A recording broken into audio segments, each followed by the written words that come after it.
Hello everyone. My name is Jordan Juarez. I'm a second-year medical student at the Lewis Katz School of Medicine at Temple University. But I'm here on behalf of the Latino Medical Student Association. We're a national 501c3 student-run organization with individual LMSA chapters across medical schools throughout the country. And today we're actually going to be giving and providing a COVID-19 educational webinar. But before we begin, I would like to thank the Philadelphia LMSA chapters who helped produce this presentation. And this includes Drexel University College of Medicine, Philadelphia College of Osteopathic Medicine, Sidney Kimmel Medical College at Thomas Jefferson University, the Perelman School of Medicine at the University of Pennsylvania, and finally, the Lewis Katz School of Medicine at Temple University. So first, we're going to talk about the signs and symptoms. And I actually pulled this infographic directly from the CDC. And so we can see here that some of the signs and symptoms include cough, shortness of breath or difficulty breathing, as well as fever or chills, muscle or body aches, vomiting or diarrhea, as well as a new loss of taste or a new loss of smell.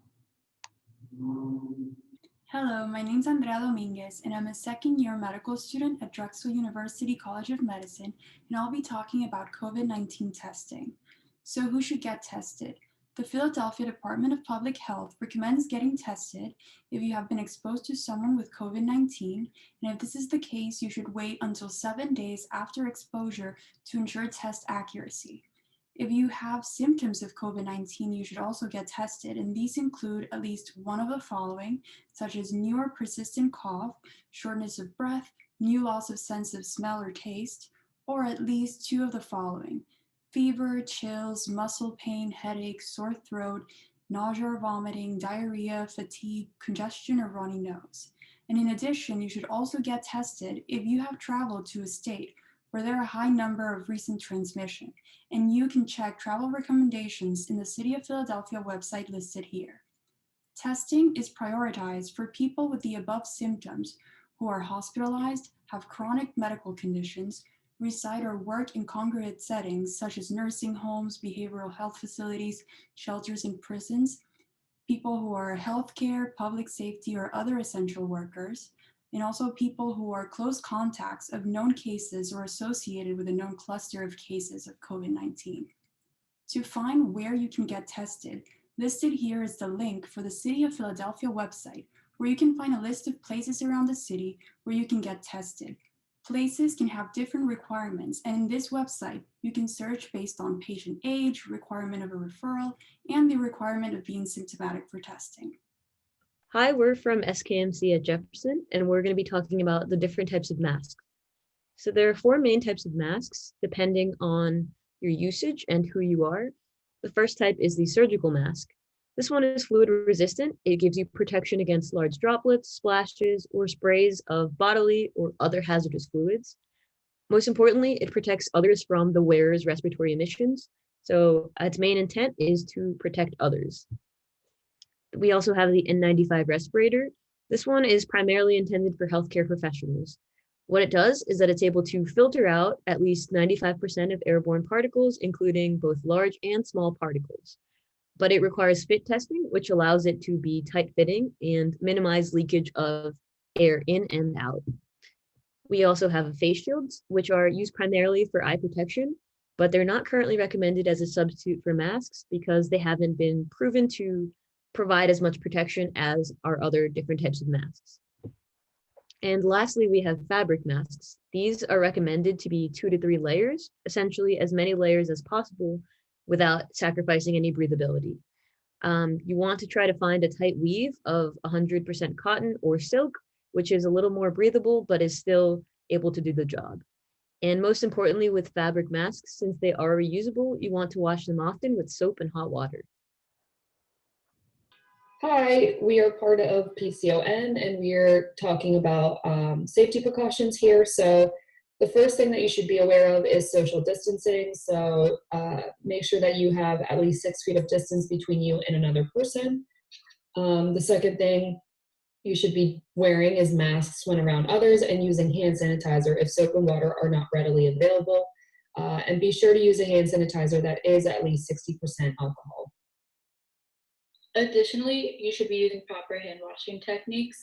So that includes washing your hands with soap and water for at least 20 seconds, especially after you've been in a public space or after blowing your nose or coughing or sneezing. Also, you should avoid touching your face as the nose with unwashed hands. Topic 5. You've tested positive. Now what? Number 1, stay home except to get medical care.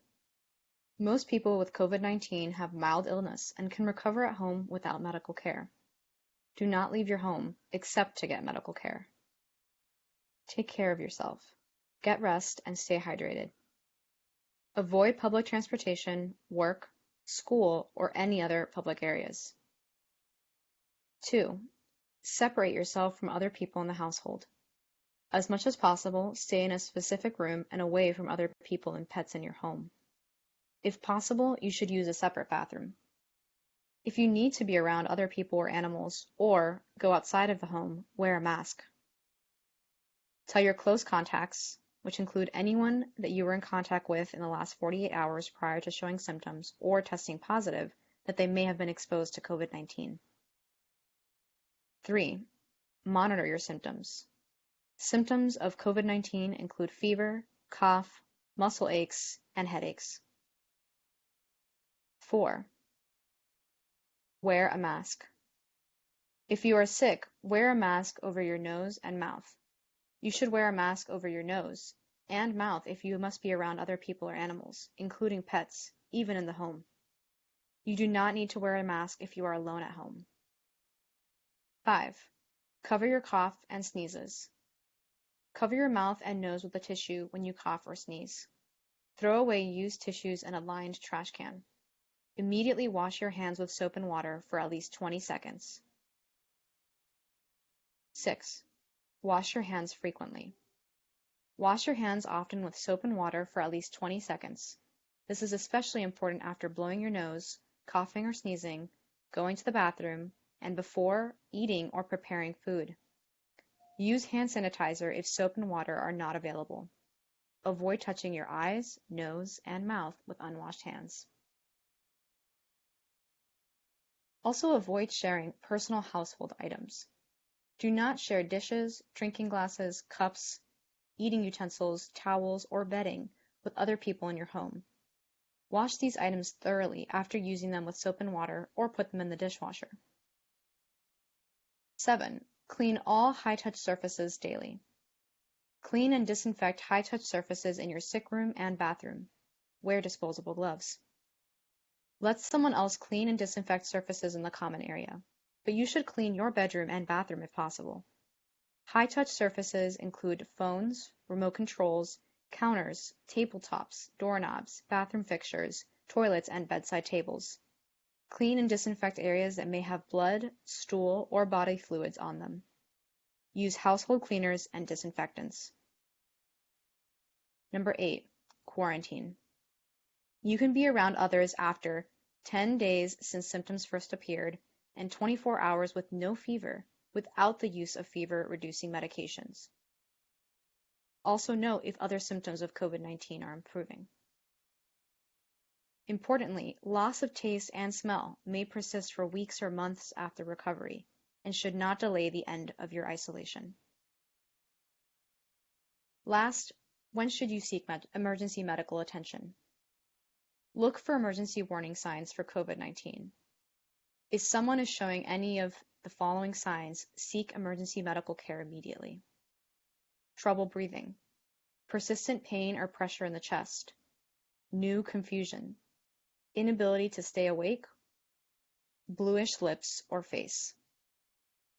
Please call your medical provider for any other symptoms that are severe or concerning to you. Call 911 or call ahead to your local emergency facility. Notify the operator that you are seeking care for someone who has or may have had COVID-19. We hope you enjoyed our presentation and thank you very much.